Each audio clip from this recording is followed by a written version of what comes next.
Ladies and gentlemen, you're watching GEEKCASTER. You're watching GEEKCASTER, everything sci-fi, fantasy, geek culture, and pop culture commentary. I'm Seven, we have Drew, we have Corey, and we're about to talk about the MCU Phase 6 and some other stuff. How you guys doing? Doing well. Excellent. So we just talked about Fantastic Four, and I guess unanimously we said it's pretty good, right? I enjoyed it. Yeah, it was enjoyable.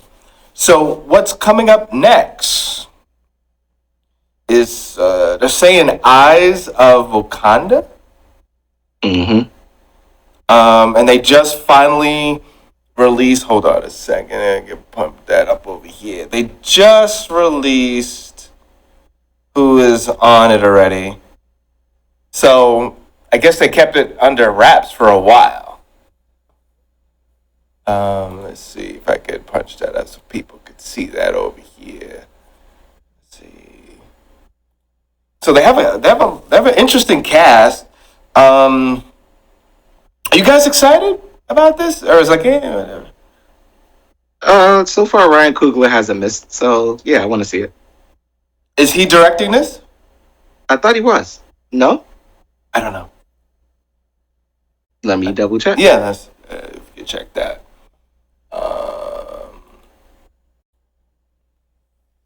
I'll say I'm interested, but at this point, I would kind of classify this is going to be a series, right? I was getting like this is a series vibe. This is going to be. Yeah. Okay. So it's CG animated type of stuff, which looks alright. The style itself looks cool. I just am curious as to when this takes place and what universe. But at this point, I'm classifying it as kind of like supplementary Black Panther stuff. It's not main Black Panther stuff, in my opinion. Like, they should... In my opinion, if they're moving forward with this Phase 6 stuff, I was a little disappointed that it's not just, we're doing another refreshed Black Panther movie. We're not going with, we're just going to commit and bring him back into the fold. It's, again, more of this, let's do external Wakanda-based stuff that doesn't require us to actually use the Black Panther. Right. That I'm kind of irritated with. We can get all the Iron Hearts. We can get all the Kamala Khans. We can get all 6 awful episodes of She-Hulk, but, we can't get our boy in the multiverse. In a whole multiverse, the black guy still can't come back. Just stay dead, Black Panther, until we want something else to do with you. Like, it's too old. We're years in now. We should be further along than I think just another animated show, I think is what I'm on. Right. Yeah, so that's fair. 4 years ago, Disney and Coogler came up with a 5-year deal, and Coogler developed the series with Kevin Feige, Louis Despacito, and Victoria Alonso. So yeah, Coogler developed the show. Are they going to actually have villains in this one? We'll see. Stories. If they do go back in time, if they play around with the idea that these are Black Panthers from different time periods, right, that could be interesting. It almost adds like a the what if cheat, where you can dip around at different points in the timeline with different Black Panthers even.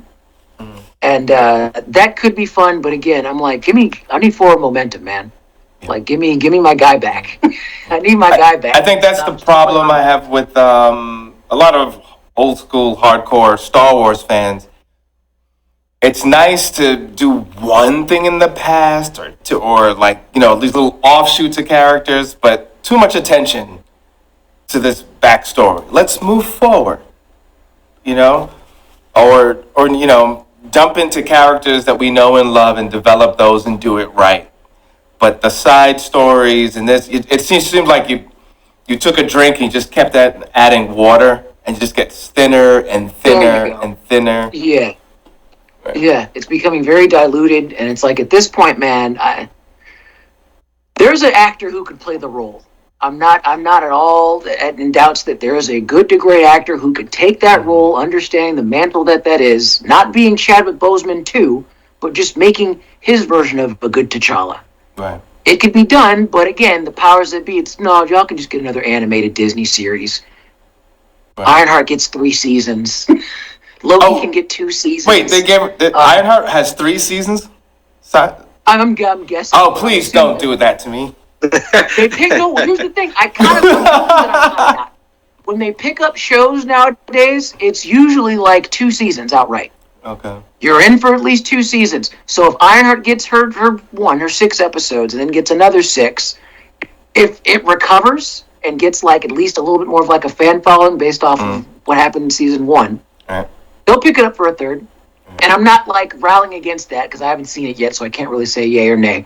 But it's the idea that all these other side characters can get whole joints, but the character that I personally wanted to see most come back, he's still just in the wings. I'm over it. Give me my guy back. You know what? I never thought of it that way, Drew, but you hit it on the nail. I mean, there's so many people that play Superman. There's so many people play Batman. Why can't you hire a brother? We're very hesitant to move on. Yeah. We're very hesitant to let this character live again and move on. It's like y'all. I'm not going on the whole conspiracy, racial politics tip. Right. I'm not. But it's just considering that we're in 2025. Chadwick Boseman passed away. What year? Ooh, what was it? Was it? I'd have to look it up. This is I want to say 2020, 2021. And I'm like, 5 years later, and we still haven't. We got the second Black Panther movie, which I thought was ass. I'm sorry, y'all. I didn't like it either. It wasn't. I enjoyed it for what it was, and he passed away 2020. I know, but the bar is low. I don't do that for what it was thing anymore. I'm not doing that. 2025 and moving forward. I'm not make a good movie. Yeah. After this, particularly after this one, Fantastic Four is where I think I'm right at my threshold now, my cutoff for, okay, enough time has passed. I have enough confidence in you guys to be able to make a good Marvel joint. Right. It won't be Welcome to Wakanda 2, whatever that one was. And it's like, so we can make another one now. We can. But you guys got to be fair about that, because remember, no one expected Chadwick Boseman to pass away, and Ryan Coogler scrapped the script that he already had, and he had to rush and make a new script that I think he did okay with. So I'm giving him a little bit more leeway than most people gave him for what he attempted. He really did try to move us on past T'Challa, and then he did introduce his son. So I think that's where he's going to go with either this series and the next Black Panther. 6-year-old TJ, right. TJ, yeah. Oh yeah. Alrighty. Listen, if you're of Haitian descent, you heard Tucson, you went crazy. Okay. So my thing is, they could have made that fun. They could have made it to where Okoye, right? She could have been the Black Panther in the suit. Shuri should have still been the science chick. They missed out. The good parts that they did have were with Angela Bassett, and then they kill her.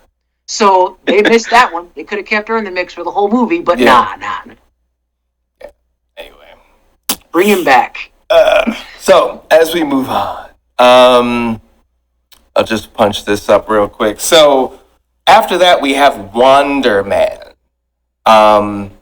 Again, interesting choice. Out of all the Marvel characters, we have Wonder Man. Interesting. Do you guys know anything about Wonder Man? Nothing. I don't. I know nothing about it. Neither do I. So I just feel like it's a very, MCU and DC have like 40, 50 black characters that we could put out there that could be just as amazing and actually have a little bit more fan base and more excitement behind it. But you know what? Let's see what happens. I'm here for it. I want to support. Let's see what happens. And I will move on. After that, we have Punisher. Now, the MCU Phase 6, it's interesting. They're not really saying these are all film, like which ones are going to be films versus series. But this, we got The Punisher coming out right after Wonder Man. Then we have Daredevil Born Again. We know that that's a series. You guys saw the first part of Born Again. What do you guys think? We talked about that before, Shevin. It was No, just overall, like it gets clunky. The season 2. All right, so to your point, Drew gets. they're announcing it. It's like season 2 is the opportunity for them to fix what made season 1 of Daredevil crap. Okay. Season 1 ended on a very weird thud. They set up yarns that kind of don't go anywhere. And I'm thinking, okay, if they're fixing this in the second season, are they going to continue it at least? Right. Okay. Otherwise, it was dumb. And I said that before. It was dumb. Like towards the end. And Corey. I enjoyed it. we know Drew is a hard sell. and that's all right. And that's all right. All right. So then after that, we have Spider-Man. That's a movie. Brand New Day. That's going to be a movie. Yeah. Let's see here. And then Avengers Doomsday. So there's a lot. There's a lot. It's a lot, and I'm only quasi-interested in like a couple. Right. Like out of that of this bad. Again, I'm being real cautious, and I'm a hard sell when it comes to this Marvel superhero stuff. Right. Spider-Man could be good if this is the last time we saw him, he was like back to budget neighborhood Spider-Man, right? He didn't have Star Tech stuff anymore. Yeah, he was with Doctor Strange, and that was, what was it, No Way Home. So that's when he was erased from the universe, pretty much. Like erased from memory, he still exists, but nobody knows who he is. He's like basically level 1 again. Mm-hmm. And if they genuinely, it's like a level 1, and he's not getting a bunch of boost and dedicated or donated powers from other people, okay, that could be cool. Mm-hmm. Depending on who the villain is, that could be cool. Now I wonder if this is also going to be like a 50s, 60s retro setup. I think this is going to be in modern times. Now, how the Fantastic Four are going to factor into the films moving forward, if they show up in Manhattan some type of way, you're going to then be asking yourself, wait, did they come from their universe to ours, or were they already there some type of way? Right. That's why I'm thinking they're already there. Again, we'll see what Loki does with this universe, because we're still in that. Yeah, we're still on the Loki like stuff, so he could still be in there doing his thing with the timeline. Right. They're in the 828, and I can't remember where the films are supposed to take place, and I don't keep track of the numbers like that. But they could pop up regardless. Mm-hmm. Now this is where it gets a little. Okay. The Fantastic Four is supposed to show up in Avengers Doomsday. Right. Yeah. Which comes out next year. Yeah, that'll be next year. No, that's the end of the year. That's supposed to be in December. Yeah. That's a little too quick. Sorry. That's right. 2026. You're right. Yeah. We're in 2025. Next year. Yeah. Yeah, that seems a little quick to try and rush that one out. I'm like, now I'm kind of positive that's going to suck if it's going to be out that quick. But we'll see. Now, this is where it gets tricky. They don't actually give a release date for Vision Quest. They just say 2026. So they're still trying to figure that out. Yeah, to be announced. And then December 17th. Some schedule changes, too. They're going to be what changes? There'll probably be schedule changes. Oh, 100%. I'm not prepared. It happens. Holding to these numbers at all. And then we have 2027. December 17th with Secret Wars. So yeah, there's gonna be other stuff in there before Secret Wars. Yeah. I don't know. Yeah, that's a lot to digest before you get to another big event. Right. No, that's a lot. That is definitely a lot. And I mean, casting is going to be super interesting, and I'm hoping we see some superheroes get X'd out, so the stakes are high. Some deaths that actually stick. Yeah, I mean, if they had, I would say like the guts that Invincible has when it comes to their stuff, where they will kill a character off. There may be little ways that they come back, maybe, but for the most part, when you die, it's for keeps. Right. If they did kind of, not across the board, if certain characters did start getting nixed out of the frame, and it's Mhm. like permadeath, Hmm. and not just they'll be back when we reset the universe again, that'd be something to see. That'd be interesting. I think that would be interesting. I think that would make, between DC and Marvel, that would bring some excitement. Some excitement. I don't have much faith that they will do that because they're banking on lots of families and kids being there. They couldn't even stick technically with Robert Downey Jr. being dead, Right. because he's Doctor Doom again. We're looking at the same guy just playing a different character. So Right. I don't know. Different timeline. A different universe. That's the answer. Right? That's Dimension. the answer to everything. It's a different timeline. I hate the multiverse. Hollywood. I hate that Hollywood got a hold of the multiverse because now they can really just cheat. Right. Cheat code. Yeah. Yeah, the ultimate cheat code. It's in a different universe. Right. All right. Well, of these, any of these are most exciting to you guys, or you're like, whatever? I'm not gonna lie, no, not really. I'm piecemealing it. If something looks interesting, I may check it out on a case-to-case basis. Otherwise, Fantastic Four was cool. Yeah, it was That's cool. something. It's cool. I'm looking for Eyes of Wakanda, Vision Quest, and Doomsday. Interesting. They got to make the action sequences pop more. We're like in a real doldrum when it comes to the MCU superhero action stuff. Superman was a little bit of a step up. You do have some cool blend of Superman saving people and fighting. Fantastic Four was kind of the same thing. There was a good mix of them saving people and fighting. But the fight choreography needs work. We got some very ho-hum, whatever fight choreography. Thunderbolts, the fight choreography was really whatever. When they were fighting I Sentry. haven't watched that. I haven't seen that. I gotta watch it. It was alright. It's another one that was kind of just alright. It's middle way. But fight choreography, action sequences, whatever the fight team was for Winter Soldier, I always say this, y'all should have kept them on retainer. They should have kept that fight team, that stunt team that worked on them Captain America movies, boy, y'all should have kept them on lock, because they made the heat. Wait, you mean Civil War or Winter Soldier? Winter Soldier had the better fight choreography. Civil War was good too, though. I think it was the same crew. Unless I'm mistaken. I think it was the same people.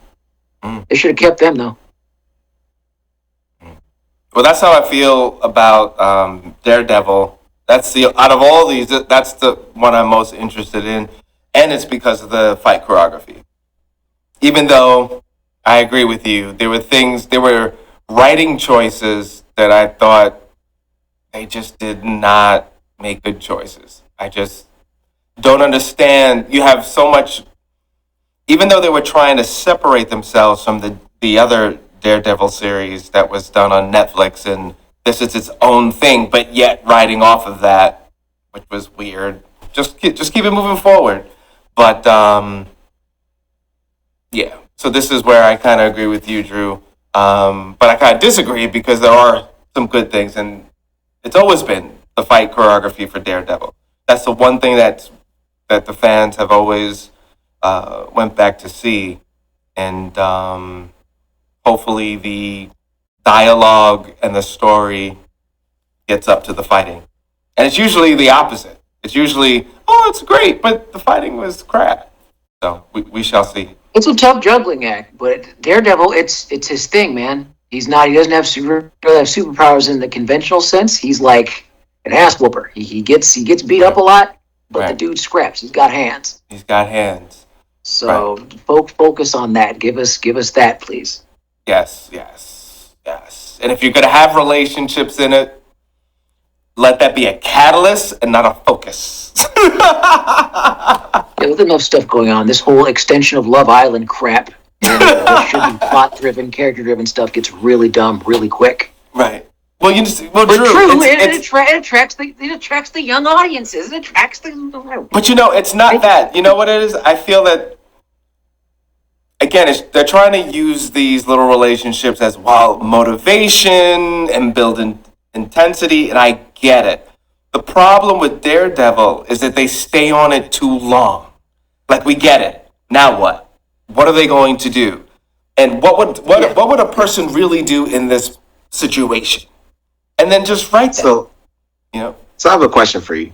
Do you think 30 minutes would be too short for Daredevil? Like, if they had 30-minute segments of the show, would that still be enough time to get the point across?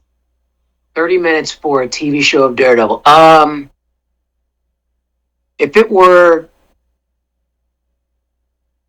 okay, they have to do this really weird pacing thing where they almost film it like how Cartoon Network did some of their shows, like in the later years, how it was 15 minutes, action sequence, plot base, action sequence, and then you kind of round it off to an end, right? They could do that with the common audience's attention span, 30-minute shows, but I think for what Daredevil has going, 40 minutes, 50-minute episodes, the crime drama procedural mixed with an action superhero thing works fine.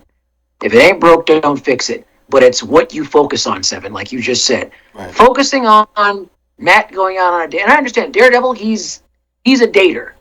He's a guy that's got a pretty big dance card of chicks that he's always floating around. But the cold thing about Daredevil as a character, they usually either end up dead, insane, or meet really messed up ends being connected to him. Right? They hint to it a little bit in Born Again, but that's mostly just her being who's the chick from season 1? A lot of it is just her being dumb and Born Again. It's less Matt and this whole circumstance of being Daredevil, and a lot more just the fact that she's just snooty and kind of a jerk, and he's trying to move around her. That is a slog. That's a drag. But what happens if part 2 comes out and then it fixes everything from part 1? Would you guys be like, oh yeah, this was worth it, this is why they made the choices? Well, there's I said before, I'll eat that crow. I'll eat that crow if it ends up being good. I've said that before. Y'all got footage of me saying just that. I'll eat crow if it ends up being good in season 2. Well, this is the thing. If they round it out, I'll shut up. I think that it can be good because we can go from there and we can pick up the pace and keep it moving. But you already messed up. Like, you already have the X. It's never going away. It's going to be on your record forever. You drew it. Kingpin is not Kingpin anymore.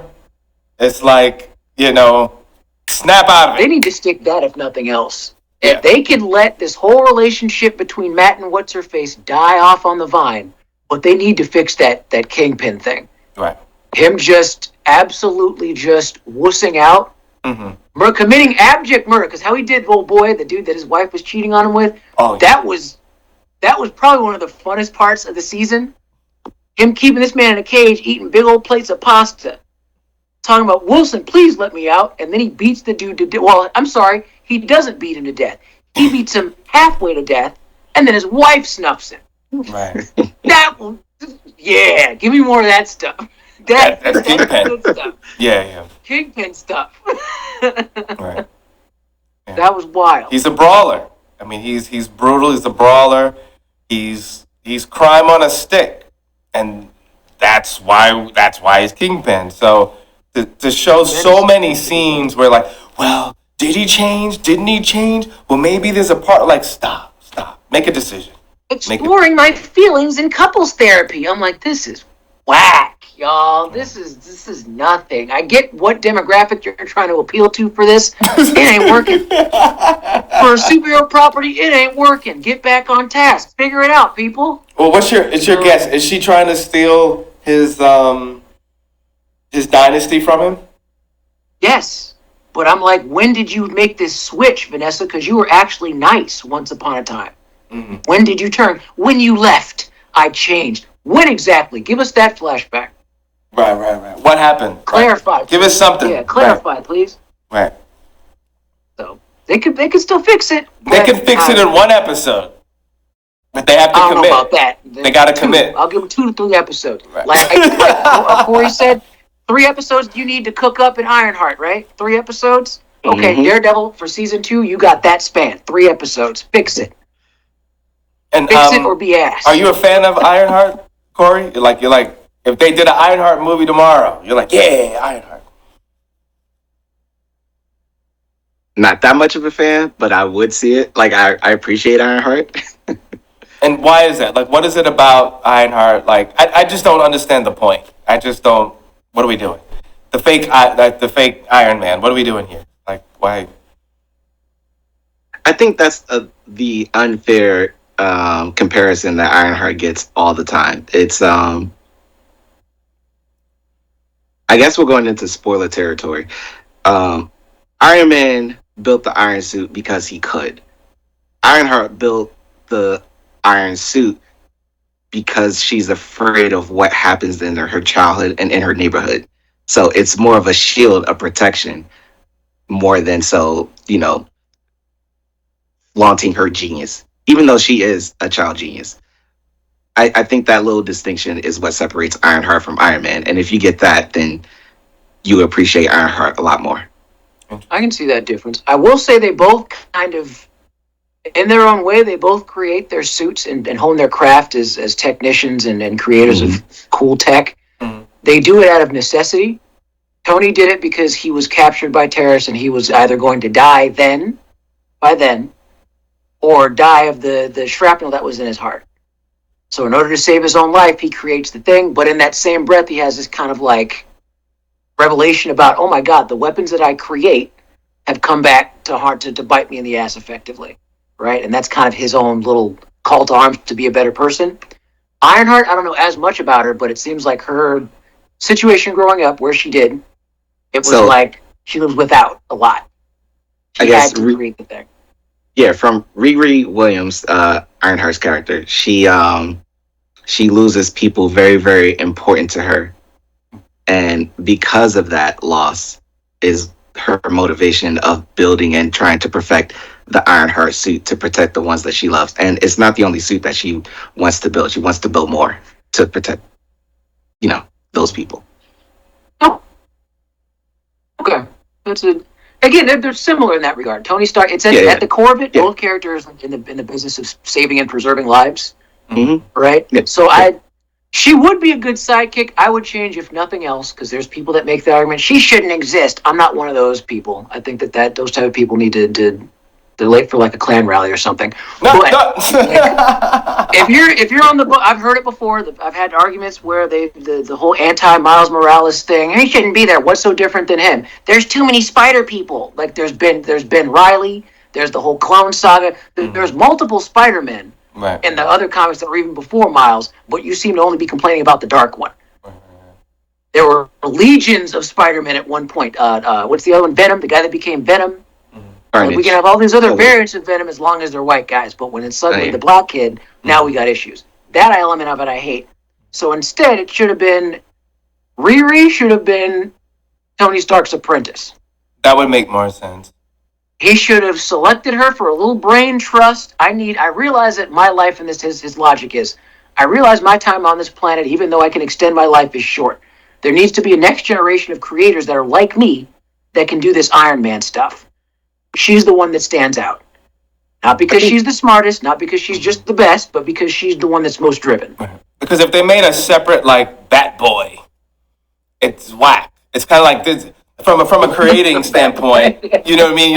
It's just an excuse to do the same character, but that's why a lot of people didn't like Batgirl for a long time, because they were like, well, this is just an excuse to, but the fact that she came out of working with Batman, and then you have Robin, and it makes it more palatable, and it makes it not just a stretch for the IP, stupid excuse just to, And we talked about other shows, just changing the sex of characters and changing the race of characters. Just make a new character.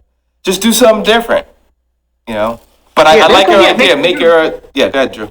I like that. No, make them make them whatever you need to be. Black, gay, a little person. One-legged, it doesn't matter. If you can give them like a solid origin and give them a vested interest for why they do what they do, you can have them bouncing around with the other characters. Right. You can have them be the sidekick of however many other characters, but it's give them their own thing.